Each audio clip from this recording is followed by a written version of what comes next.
بسم اللہ الرحمن الرحیم۔ اتوار کی خصوصی سوال و جواب کی نشست میں آپ کا استقبال، آپ کا خیر مقدم ہے۔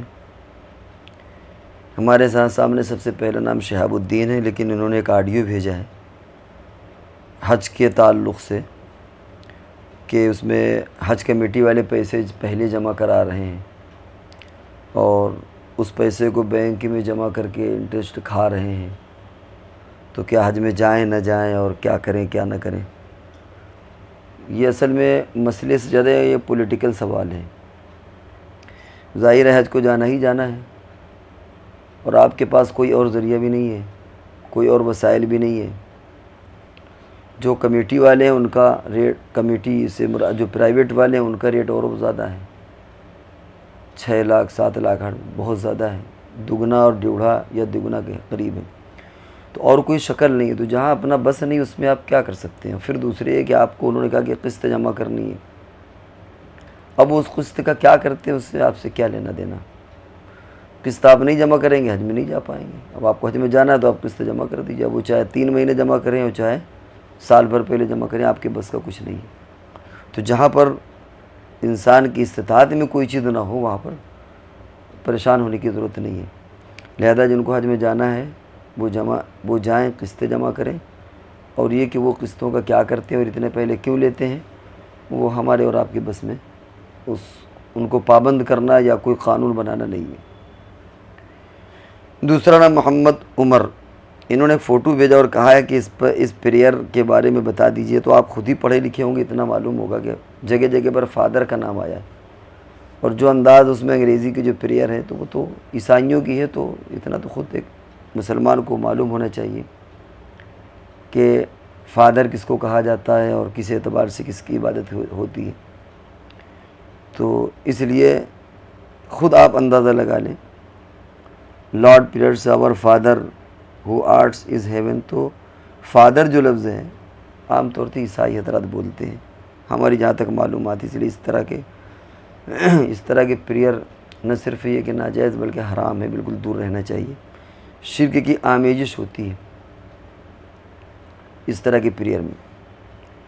اکبر نور، انہوں نے بھی ایک چھوٹی سی ویڈیو بھیجی اور کہا ہے کہ اس کی وضاحت کر دیں، صحیح بول رہے ہیں غلط۔ بار بار آپ حضرات سے گزارش کی گئی کہ خود کچھ نہ بھیج کر کے 2-4 جملے لکھ کر کے بھیج دیں کہ یہ ہمیں پوچھنا ہے۔ اب 1 منٹ کی 2 منٹ 3 منٹ کی ویڈیو کلپ ہوتی ہے، یا تو ہم پورا اس کو سنیں یا آپ کو سنائیں پھر اس کو جواب بتائیں، یا اس کو پہلے یاد کریں پھر جواب بتائیں، اس میں مشکلات پیش آتی ہیں۔ اس لیے کوشش یہ کریں کہ مختصری انداز میں، چاہے کئی قسطوں میں آپ پوچھ لیں، کئی سوالات اس کے بنا دیں، لیکن آپ خود سنیں اور سن کر کے اس کو لکھ دیں کہ ہم کو یہ پوچھنا ہے، یہ پوائنٹ پوچھنا ہے، وہ زیادہ آسان ہے۔ بہرحال اس ویڈیو کے اندر ہم نے پورا نہیں سنا، لیکن جو اندازہ یہ ہوا کہ شاید شادیوں میں جو بیوہار چلتا ہے اس تعلق سے مولانا صاحب کچھ اظہار خیال کر رہے ہیں، اور ایسا بھی لگا کہ جیسے کچھ ضرورت سے زیادہ انہوں نے تشدد اس میں کیا ہے۔ تشدد سے مراد ہے کہ زیادہ سختی مسائل کے بیان کرنے میں کر دی ہے۔ اس کی کئی شکلیں ہوتی ہیں، ہم نے جیسا کہ کہا پورا سوال ہم نے نہیں سنا، لیکن عام طور سے اس کی کچھ نزاکتیں ہوتی ہیں کہ آدمی کتنا دے رہا ہے، کتنا لے رہا ہے، کہیں سود تو نہیں ہو رہا۔ لیکن اس سب سے ہٹ کر کے اگر آدمی محض تعاون کے لیے کچھ دے دے تو منع بھی نہیں ہے۔ کوئی ڈنڈا لے کے تو نہیں کھڑا ہر آدمی کو پیمنٹ کر کے اور کھانا کھا کے دے کے ہی جانا ہے، بلکہ آپ نہ دیجئے، کون آپ کو روک رہا ہے؟ اور آپ کو کچھ دینا ہے تو آپ لڑکی کے باپ کو یا جس کو دینا ہو چپکے سے جیب میں یا کچھ ہدیہ دے سکتے ہیں، تو اس میں کون سی مصیبت ہے؟ تو جیسا کہ ہم نے کہا کہ ہم نے پورا نہیں سنا، لیکن جتنا سنا اس سے جو اندازہ ہوا یہ کہ جس انداز میں مولانا صاحب بول رہے ہیں شاید پوری بات درست نہیں ہے، اس میں کچھ باتیں اس کی درست ہو سکتی ہیں۔ محمد مسعود یہ کہتے ہیں دیوالی کی مٹھائی کھا سکتے ہیں، بالکل کھا سکتے ہیں۔ دیوالی میں عین دیوالی کے وقت میں ایک پرساد کے نام سے تھوڑا سا دیتے ہیں، وہ نہیں کھانا چاہیے کیونکہ وہ بتوں کا چڑھاوا ہوتا ہے۔ لیکن باقی جو مٹھائی کاروباری ایک دوسرے کو دیتے ہیں، میوہ دیتے ہیں، مٹھائیاں دیتے ہیں، اور بھی بہت سارے گفٹ دیتے ہیں، گھڑیاں تقسیم کرتے ہیں، بہت ساری چیزوں کو تقسیم کرتے ہیں، ہم یہ سمجھتے ہیں اس میں کوئی حرج نہیں ہے۔ جس چیز میں ان کا مذہبی تقدس ہوتا ہے، بھئی ایک ہوتا ہے کہ تہوار کے موقع پر خوشی کا اظہار ہے، گفٹ کا لین دین ہے، مسلمان اپنے تہواریں ان کو دیتے ہیں، وہ کاروباریوں کو جو ایک دوسرے کے کسٹمر ہوتے ہیں وہ ان کو دیتے ہیں۔ وہ بس ایک اظہار یکجہتی ہوتی ہے، اس میں کوئی حرج نہیں، لیکن جو ان کا خاص پرشاد ہوتا ہے اس کو استعمال نہیں کرنا چاہیے، اس کو پھینک دینا چاہیے، اور غالباً وہ دیتے بھی نہیں وہ مسلمانوں کو اس طرح، وہ جو ان کا پرشاد ہوتا ہے۔ بنت حوا، یہ جیسا کہ میں پڑھنے کے لیے اسکول جاتی ہوں، میرا ظہر کا وقت اسکول میں ہو جاتا ہے اور واپس آتے آتے ظہر کی نماز کا وقت ختم ہو جاتا ہے، اس لیے میں سردی کے موسم میں 2 سال سے اسکول میں ہی نماز پڑھتی تھی، کیونکہ سردی کے وقت اسکول کی ٹائمنگ چینج ہو جاتی تھی۔ کافی لمبا انہوں نے سوال کیا ہے، جس کا خلاصہ 2 باتیں ہیں۔ ایک تو یہ کہ کبھی نماز قضا ہو سکتی ہے تو کیا کریں، دوسری ہے کہ نماز ایک چھوٹا سا گرجا گھر یا کوئی ان کا عیسائیوں کا کوئی وہ بنا ہوا ہے یا سرداروں کا، اس کے اندر ان کی میم نے یا کسی نے کہا کہ بھائی وہاں پڑھ لو، تو وہاں کیا کیا جائے، کہ پھر کسی سے پوچھا ہوگا تو لوگوں نے کہا بھائی وہاں نماز پڑھنا مکروہ ہے۔ اسی طرح کسی نے اور کہا کہ بھائی کلاس سے لگا ہوا ایک سلائی کمرہ ہے وہاں پڑھ لیں۔ دیکھیں مجبوری کے احکام الگ ہوتے ہیں، کوشش کریں نماز پڑھیں اور اچھی جگہ پڑھ لیں، جیسے آپ نے اخیر میں لکھا ہے کہ سلائی مشین کے جہاں سکھایا جاتا ہے، سلائی وغیرہ سکھائی جاتی ہے، وہاں کونے میں کہیں پر بھی پڑھ لیں، سب سے بیسٹ جگہ تو وہ ہے۔ اگر وہاں الاؤ نہ ہو، جگہ نہ ہو یا اجازت نہ ہو تو مجبوری میں پھر گرجا گھر یا کہیں کنارے اسی جگہ پر پڑھ لیں جہاں مورتی سامنے نہ ہو، پیٹھ کے پیچھے ہو، وہاں پڑھ لیں، اس کی بھی گنجائش نکل آئے گی۔ اور اگر ایسا بھی کوئی موقع نہ ہو، یا مثال کے طور پر مندر ہے وہاں پہ اور ہر طرف مورتیاں لگی ہیں اور دیکھنے والا یہ وہم کر سکتا ہے کہ شاید کسی مورتی کو ہی عبادت کر رہی ہے، تو پھر ایسی شکل میں مجبوراً نماز چھوڑ دیں، گھر میں آ کر کے پڑھ لیں قضا نماز۔ ایک اور نام انہوں نے صوبے کا نام لکھ دیا ہے، بلکہ یوں لکھا ہے نام کی جگہ پر کہ بہار انڈیا۔ انہوں نے ایک آڈیو میں 3 سوال کیے ہیں۔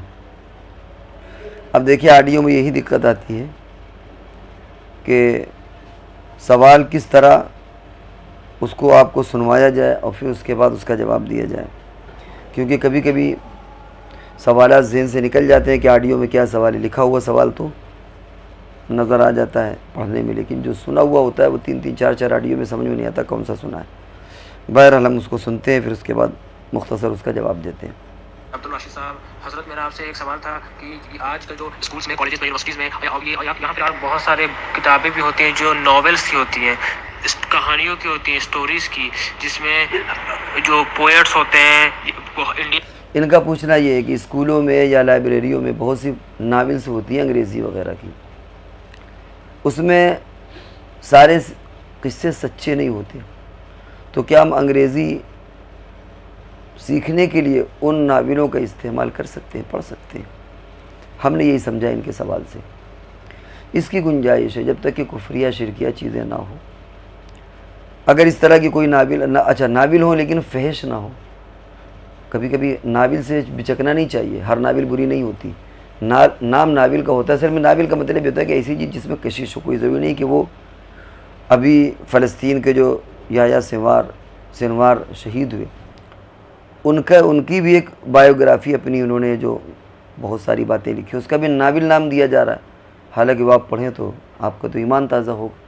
تو خالی ناول سے یہ مطلب نہیں ہوتا کہ ہر ناول بری ہی ہوتی ہے، جو عشقیہ ہوتی ہیں وہ آپ نہ پڑھیں، کفریہ اور شرکیہ وہ نہ پڑھیں، باقی اس کے علاوہ اور دوسرا انداز ہو اس کو آپ پڑھ سکتے ہیں، کیونکہ اصل مقصد وہاں پر سیکھنا ہوتا ہے زبان کو، اور اگر خشک مضمون ہوتا ہے تو آدمی کا پڑھنے میں جی نہیں چاہتا، ناول کے انداز میں آدمی پڑھ لیتا ہے، لیکن بیلنس سے قائم رہے۔ ہم نے بار بار کہا کہ ایسی ناول نہ ہو جس میں اخلاق انسان کے تباہ ہوں، اس طرح کی چیزوں کو ایوائڈ کریں۔ باقی لفظ ناول جڑ جانے سے کوئی چیز ممنوع نہیں ہو جاتی، آپ اس کو دیکھ لیں اور اس کے بعد پڑھ سکتے ہیں۔ یہ ہر زبان میں ہوتا ہے، عربی میں بھی ایسی چیزیں موجود ہیں، فارسی میں بھی چیزیں موجود ہیں، مدارس میں گلستاں اور بوستاں کتابیں پڑھائی جاتی ہیں، اس میں بہت سے واقعات لکھے ہیں، اس میں فارسی زبان بھی سکھائی جاتی ہے اور اس کے ساتھ ساتھ بہت سی نصیحتیں اور عبرت کی باتیں بھی ہوتی ہیں۔ وہ قصے اور کہانیاں وہ سب صحیح نہیں ہیں۔ کلیلہ اور دمنہ ایک کتاب آتی ہے عربی کی، بہت معرکۃ الآراء، اس کے اندر ادب ہے، بہت سے مدارس میں شامل نصاب ہے، وہ بھی ناول کی قسم کی، اس میں قصے اور کہانی سب فرضی ہیں، پرندوں کی اور درندوں کی، جانوروں کی، درخت، اس انداز میں اس کو بنایا گیا کہ آدمی کو دلچسپی بھی ہوتی ہے، زبان بھی سیکھتا ہے اور طبیعت بور بھی نہیں ہوتی۔ تو اس لیے محض ناول نام لگ جانے سے کچھ نہیں ہوتا. اگر اس کا مضمون کفریہ، شرکیہ اور عشقیہ بہت زیادہ اس طرح نہیں ہے کہ ہمارے اخلاق تباہ ہوں، تو ان ناولوں کے ذریعے سے اگر آپ انگریزی سیکھیں تو اس میں کوئی حرج نہیں ہے. تیسرا سوال ان کا دیکھیے کیا ہے. ایک اپنے سنڈے کے کوشچن اینڈ آنسر سیشن میں ایک سوال کے جواب میں آپ نے فرمایا تھا کہ کن کن کاموں کا اکاؤنٹنگ کرنا حرام ہے، جو کہ سودی کمپنی سے اکاؤنٹنگ کرنا حرام ہے. بے شک آپ کی بات صحیح ہے حضرت. میں اس سے ایک معنی میرے ایک سوال اور اٹھا کہ آج کل جو ہم اسکولس میں رہتے ہیں تو جو 7 کے اسٹوڈنٹ ہیں، 8 کے اسٹوڈنٹ ہیں، تو ان کو بہت سارے میتھس میں اس طرح کے انٹرسٹ بیس کوشچن پڑھائے جاتے ہیں جس میں ہمیں کوشچنس کے طرح پر جو سوالات ہوتے ہیں میتھس کے. دیکھیے آپ اسکول پڑھنے گئے، آپ تھیوری چینج کرنے نہیں گئے. یا تو خود مسلمان اتنے قابل بن جائیں کہ میتھ کو خود ہی ڈیزائن کر دیں، لکھ دیں میتھ کی کتابیں. لیکن اب ظاہر ہے کہ جب میتھ ہم نے نہیں لکھی تو جن لوگوں نے لکھی ہے انہی کو پڑھنا پڑے گا، اور وہ مثالیں جو چاہے دیں آپ کو مجبوراً وہی مثالیں سیکھنا پڑیں گی. اب یا تو آپ اسکول سے کوئٹ کر جائیں، بھاگ جائیں، اسکپ کر جائیں کہ بھائی ہم نہیں پڑھیں گے. لیکن اگر آپ کو انجینئر بننا ہے، آپ کو کچھ اور بننا ہے، تو ظاہر بات ہے کہ میتھ تو اس میں بہت ضروری ہوتی ہے. بغیر میتھ کے تو آگے کی تعلیم بڑی مشکل ہوتی ہے. اب اس میتھ میں وہ چاہے انٹرسٹ کا مسئلہ دیں، یا آپ تو نہیں کھا رہے ہیں نہ لے رہے ہیں، وہ اس میں فارمولے اس کے آپ کو بتا رہے ہیں، سکھا رہے ہیں، اس میں کیا حرج ہے. اب مثال کے طور پر 3 3 6 ہوتے ہیں. اب اگر وہ کہہ دیں 3 کتے اور 3 بلی کتنے ہوتے ہیں تو آپ کہیں گے 6 ہیں. اب آپ کہیں گے صاحب کتا بلی کیوں پڑھایا جا رہا ہے؟ تو بھائی آپ میتھ لکھ دیں، آپ اس میں حضور کی سیرت پڑھا دیں. اگر 4 اور 3 7 ہوتے ہیں اور وہ کہیں کہ یہ 3 مورتیاں ہیں اور یہ 4 بندر ہیں، کتنے ہوئے؟ تو آپ مجبور ہیں پڑھنے پر. یا تو اسکول چھوڑ دیجئے یا اپنے اسکول قائم کریے. اور آپ کے بس میں ہو تو آپ میتھ بنائیے کہ صاحب رسول اللہ صلی اللہ علیہ وسلم کی آپ کے 3 صاحبزادے تھے، ان کے نام یہ تھے، اور 4 صاحبزادیاں تھیں، اور 3 اور 4 7 ہو جاتے ہیں. تو جب آپ اسکول میں پڑھ رہے ہیں، وہاں آپ کو جو نصاب کی کتاب ہوگی بھائی وہی تو آپ پڑھیں گے. تو اس میں پڑھنے میں، اور اس طرح اگر کوئی ٹیچر ہے میتھ کا مسلمانوں سے پڑھانے میں، وہ اس کی ایک مجبوری ہے. مجبوری کے احکام الگ ہوتے ہیں. تو یا تو ہمارا اپنا مینجمنٹ ہو اسکول کا، ہماری اپنی میتھ کی کتابیں ہوں تو کوئی بات نہیں. لیکن جب سارا کیا دھرا انہی لوگوں کا ہے تو وہ جو آپ کتاب اس میں داخل کر دیں گے وہ مجبور ہے پڑھنے کے لیے. تو اس کا جواب یہی ہے کہ یا تو آپ اپنا نصاب اور اپنے اسکول اپنا مینجمنٹ تیار کریں، جو بظاہر مشکل نظر آتا ہے، اور یا ایک ان تمام چیزوں کی گنجائش ہے، کیونکہ نہ آپ سود لے رہے ہیں، نہ دے رہے ہیں، نہ کھا رہے ہیں. وہ ایک مجبوری ہے جو کتاب میں آپ اس کو پڑھ رہے ہیں. تو یہ تھے آپ کے سوالات کے جواب. ایک اور نام ہمارے سامنے محمد جمال پوچھتے ہیں کیا جنازے کی نماز میں سورہ فاتحہ پڑھنا ضروری ہے؟ نہ ضروری اور نہ ہمارے یہاں مسنون ہے. ہمارے یہاں بہتر یہ کہ نہ پڑھا جائے. گنجائش ہے، پڑھ سکتے ہیں، لیکن بہتر یہ کہ فقہ حنفی میں سورہ فاتحہ نماز جنازہ میں نہ پڑھیں، اور اس کی عادت بھی نہ بنائیں. اگر کسی نے پڑھ بھی لیا کسی عالم نے تو اس کو نمونہ مت بنائیں.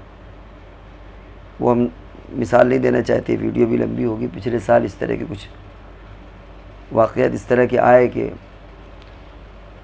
پڑوس کے ملک میں کچھ علماء جنہوں نے نماز جنازہ پڑھائی، مائک سامنے تھا اور جو اس میں پھسپھساہٹ کی آواز تھی اس سے یہ کانوں تک آواز آئی کہ سورہ فاتحہ وہ پڑھ رہے ہیں، لیکن وہ مسائل کی لائن سے آئیڈیل اور نمونہ نہیں ہے. اس لیے سورہ فاتحہ نہ پڑھنا ہی بہتر ہے. آخری نام ہمارے سامنے محمد جمال کا ہے. یہ کہتے ہیں کہ کیا آپ کسی ایسے مدرسے کا نام بتا سکتے ہیں جہاں بچوں کو دینی اور دنیاوی تعلیم پڑھائی جاتی ہو؟ ہمارے علم میں ایسا اب تک کوئی مدرسہ نہیں ہے جہاں مکمل طور پر دونوں کی ایسی تعلیم ہو کہ دونوں کی ضرورت کو یکساں طور پر پوری کر دے. البتہ کوششیں ہو رہی ہیں کہ مدرسوں میں یا جو اس طرح کے دینی اداروں میں کچھ نہ کچھ عصری علوم شامل ہو جائیں، اور ایسا ہے کہ اسکولوں میں کچھ نہ کچھ دینیت شامل ہو جائے.